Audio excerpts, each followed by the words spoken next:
in chung lama chuan an luta manager chuan lo dong songin doctor thon le anu zom takte kan lo loma chu lo tia bi thon chuan voin hian alumni reunion nei an omem ni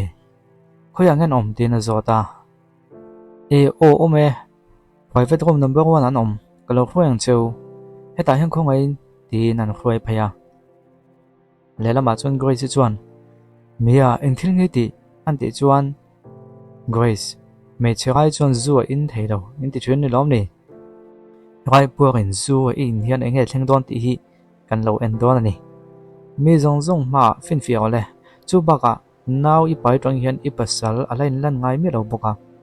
poisa du wangin in zuara tuna hian tu fange ti po I khelo ani do mo tin aria po chuan nat na ben von enga matak anei ro hialanga an huwa kanin enkol thot view ngai don ni hi ten lo ti vela mia chuan hei mukhom na hian Grace hian min ti thim te se roi chunga naw khin dan hi mu ti ro se tin an nui thawang vak maya aw thaw chuan mia tom hal te hei chu dan kalani hi an lo ti po chuan tin ma kan ti thleinem Grace hian ama thuin naw ati tla zo kalom engma kan ti lo chuan Grace tuna hian entin nge kati don che lo en ro le an tia zu chu anin ri ti ta Grace chu lo in vengin mia chu an tlo thal deuh pop maya Grace chuan mia kanau pa hi miss do thona fani wena hian min tina ni chuan I thi ni mai an ti zuya mia chuan miss do thona a do de sei chiang tu Grace voin hian miss do thona chuan alo chandon che MT hi kamit nge hian lo thlir don ani an tia mia chuan zu botol chu lain a luwa chuan vuwa ka han tuma ma se tom ha ro tin miss do thona ti chu an ron lut ta Grace chuan boi pui hala Raipuar ni thaim an lo tia mia chu pet leng deuh pop maya ka pum hinal tuk an lo ti chuan anu chuan kamonu chunga hian engthil nge thleng enga tinge he tiang thil hi thlena tin a trap ti tamaya miss do thon chuan kanu tu nei thil soi kha engmo he Raipuar nu hi kanu pui tin soi mo ateta mia chuan ani theilo Grace pasal chu miss do thon hi mo tin alau thong ta le maya Grace chuan anni he min soi sa ni alo tia miss do thon thin ram na tuk chuan mia chu beng chok maya kanu pui tin tu hian tu nge hoi sen na pe che ateta chuta le ke ma ka ni lo anni hi ni tin a phanga la aria chuan ni lo Grace se sa tu hian poisa min pen ikha a kon ti ta si mia chuan miss do thon min ngai dam fram te Grace hi inu pui ni ti kalo khelo ni atita pithon chuan kan ngai dam ang cheu mo kamo khatiang taka sui sa tu te kha tu ma hian an ngai dam lawang cheu atita maya miss do thon chuan voina helai huna kan pui sui sa tu zong te hi tu ma ka zo lawang cheu tuna hian khoi bu ma ro tin a orol po chu aring le ni Grace po chu pumanat em awang chuan ni kho khelo vina hala ole damdoin lampang alo lang le hala miss do thon chuan an pui mu hil mek kut chu lo von sak meka athiam pa dio chuan vani thak takin no te chu thalo ve miss do thon kham he chirai puang hatuna chuan in pui alo ni takeng mai ma se miss do thon in pui hi I zi gai to le sia tuna in trend idul asiamo avamak vea tin alo fiam vela miss do thon chuan ka in tura oi lo itela ka pindana nang mani kon lu tiu ni lom ni kha an lo ti chuan anu chuan oho lio hian oi lo pe chemo alo ti ya lio chuan madam lo ni lo su o miss do thon ta na ti vek hi kania tin thu pha te chu a han choi vela nu ba chuan he me che khongoi thak hian leina da phu ni hi dik tak chuan api nun chan him nam poisa amamo bok nen nangla immediate that lo ma wangin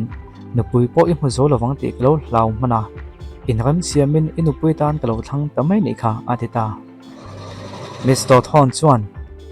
delivery na thokin api en kon man pek nan pasara min nei mo tin an zon na anu chuan eng da nge mi chuangang I Hausa ti a khriat wang ani ringam nia an tia chuti lai chuan Grace po chuan har ve ta pi thon chuan I lo hau ta mo engi an le an lo ti vata Grace chuan madam heta engi ron in ron ti hloma an ti chuan pi thon chuan o du tak ka khil vek to che kha nang hi thon chung ka mo nu ini tin I thana hi I pasal chu nia lom ati tamaya Mr. Thon chuan Grace in ngai dam ro kalo khasuala ni ka thiam lo vek ani an tia Grace chuan ko chu vonin a poilo Hausa na ka to piang hi min tampui thina kalome o ti na khil ta ni Mr. Thon chuan kun hiamin duat takina chala chuan a han fo pa anu po chu hlim hle mai akut chu beng zawin bodyguard te chun ron lut ta hloma pakhat chuan hi tuipui kama in somthum chuang zet le motor man to nal le hlutak tak so mani e antia pakhat dang le chuan lunglu hlutak tak blue sapphire le jewelry set panga poisa fai chiang bible sum ko parok an ni tin a soi le a pithoni chuan kamo no du tak heng ka thil pek te hi ingai na em tin zota Grace chuan kapi heng te chu ahlulu tuka kala theida wang an lo ti chuan pithon chuan ka fa pa ta na ka thlan liu nia tuna thon chung ko chun tu tu pathum I pai mek boxia heng te chu pan ta na I hlut na ne na te khen chuan eng thamma ne heinem inun hne na tonga thil pek tlem te chaw ni hi tin an khida Grace po chuan kalome kapi ati pithoni chuan eng wangin nge kapi min ti kanu tin min ko ta che an tia alo ko ve mai boka pithoni chuan khriat ta nuam dewe nam doina tonga I chho huna thil kan lei dun don nia ti in an lim tlang ta hle ni hun chu aliam ve bek beka tu khat chu an chung ko chuan an bazara pithon chuan Grace boite enro heng zong zong a hiani du thlang ro le I thlang thiam lo ni chuan he mol pum pui hi kalei sak vek meng che an ti vera Grace chuan ai chu tam tham ma ni alo ti pithon chuan hei te chu eng tham ma ni leinem a poilo poisa man dan ka joti rang che ti in an pheya bek te chu enin pithon chuan hei po hi heng pathum hi idu lo ni chuan adang zong zong kha chu thon chung ko in lama thon vek ro ati tam hiam mai ko chu a en le heng hi fashion thak ber an ni hi naw in ei zo huna ila hadon nia thil dang zong po kha thon chung ko in lama thon le vek ro le an ti le ya dor ngak tu chuan madam hei po hi thon chung ko ina thon tel tu ram ni an ti chuan kha chu ni lo hei le adang ka soi to zong kha thom na lui ho di lo chu thon chung ko ina thon vek ro an ti le ya dor ngak tu chuan ka kha thiame tin alo za hle mai ole in lama lo lang le a chialo chuan thom no ho da na tur chu an ron zo ta pithon chuan heng zong hi Grace ta na ka lei vek ania in nei tu pa ber pindana da ro alo ti ya Grace chuan a ro in a pindana mo ngoi lok hi than thon an en pindan khada kan dun don ani mo tin ai kanu mi khol pindana ka rek thayang alo ti ya pithon chuan mi khwal pindan chu enga tan mo nang le I thana chu nu pa in nia inom dun tu ania lom alo tia tak mo mun khata kan mu dangai tak takem an tia Grace in bol to chu Mr. Thon chuan engwanga ka bual che phallong I nia an ti chuan Grace chuan a study ro ma le kha chiangin I buai mele ma ka ti dewa ye ma pon kan bol thei tho lo ma lo ti Mr. Thon chuan khoma chuan a thot tira Grace chuan o chuan kanuin hei hi aleya petur chen min ti tin zungbun bom chu on la Mr. Thon chuan Grace chu an bun tira ngati nge min bun tir de ya an ti chuan kanu chuan itana lei sak chen I kha no pa ni nan nge na certificate pakhata kan minga chuang dun ani dom ni an ti ya kong ka chun ron ki ka in an kol tu chuan yang master damdoi noi hun to e madamin uluk taka athan big liu ani hi sero ati rai ba ka thataka en kol chuan naw nei nuwa dulgang te po ati bo theini madamin innu taksa puma noi turina du cheni i chuan dul le taksa pum chu izu sakbok don nia tina khrilani grace chuan a roin ngoilok taksa puma ati hem ni tin alo tim vio maya in en kol tu chuan e chuan kapu inu puimal leo om bor velan noi theng hil lo turania abik takin henglaya hian tin chumin ho inu pui pum chu izu sakdon nia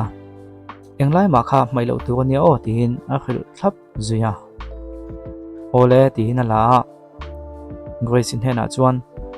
khoma khan han mula ke man kan lo ti nge ti na khila grace po chu muwa me so thon chuna ko phel saka han tum chuan a ke man ka lo ti mai nge tin a team de ubok nen me so thon chuan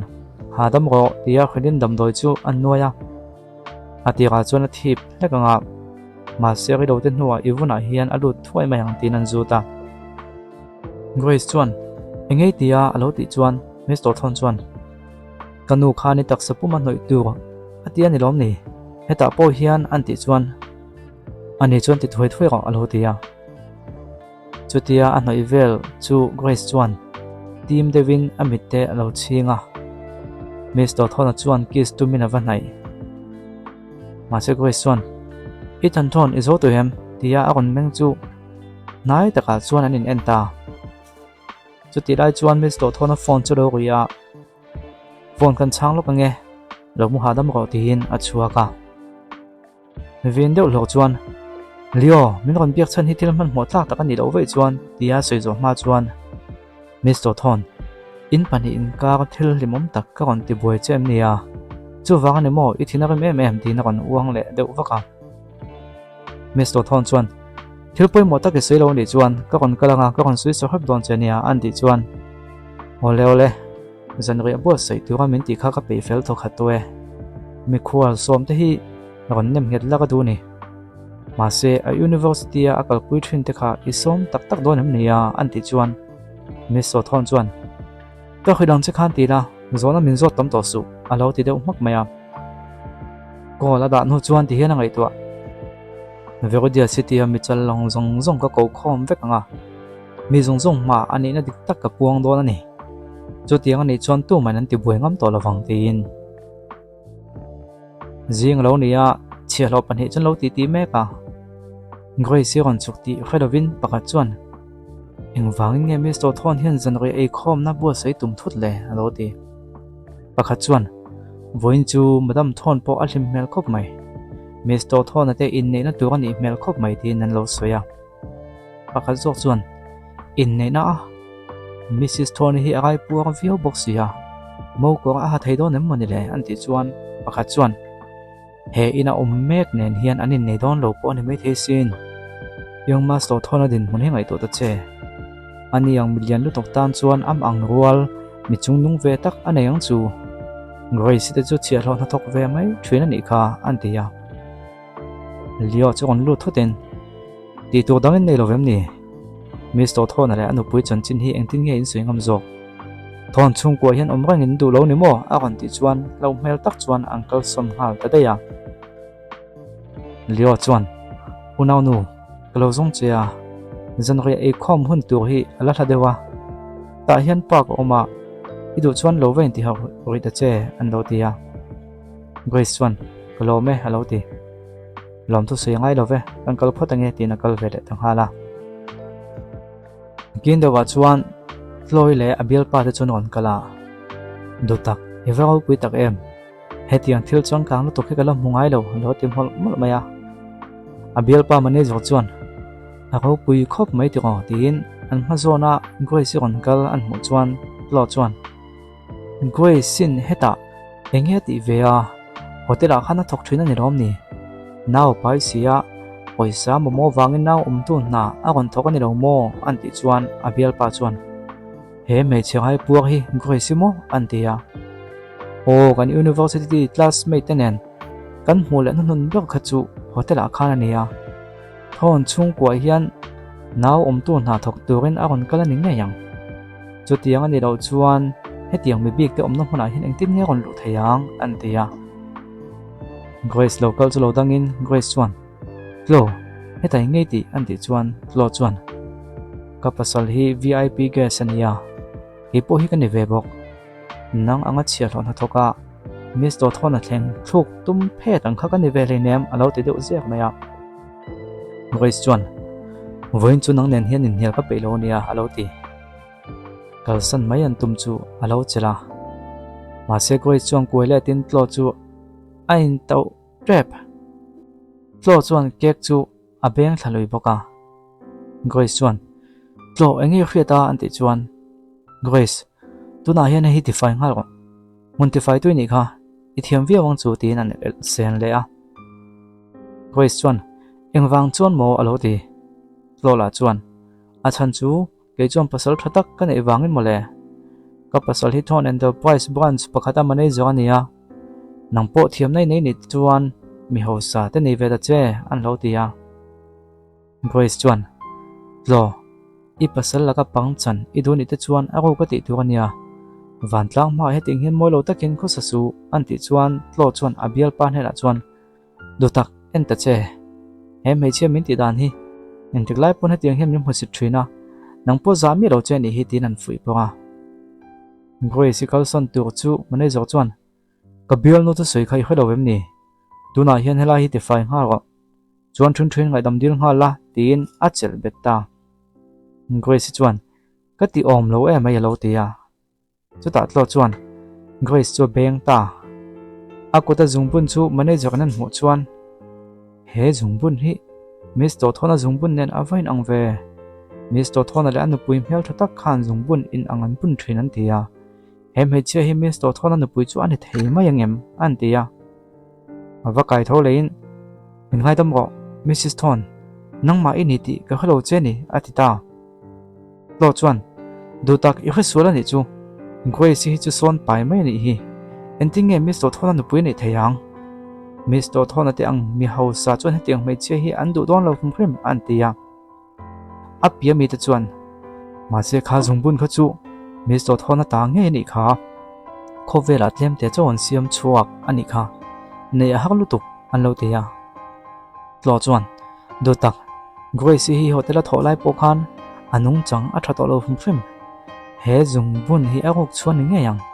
chu ba ka miss to thona nu pui tak tak chuni se engwang nge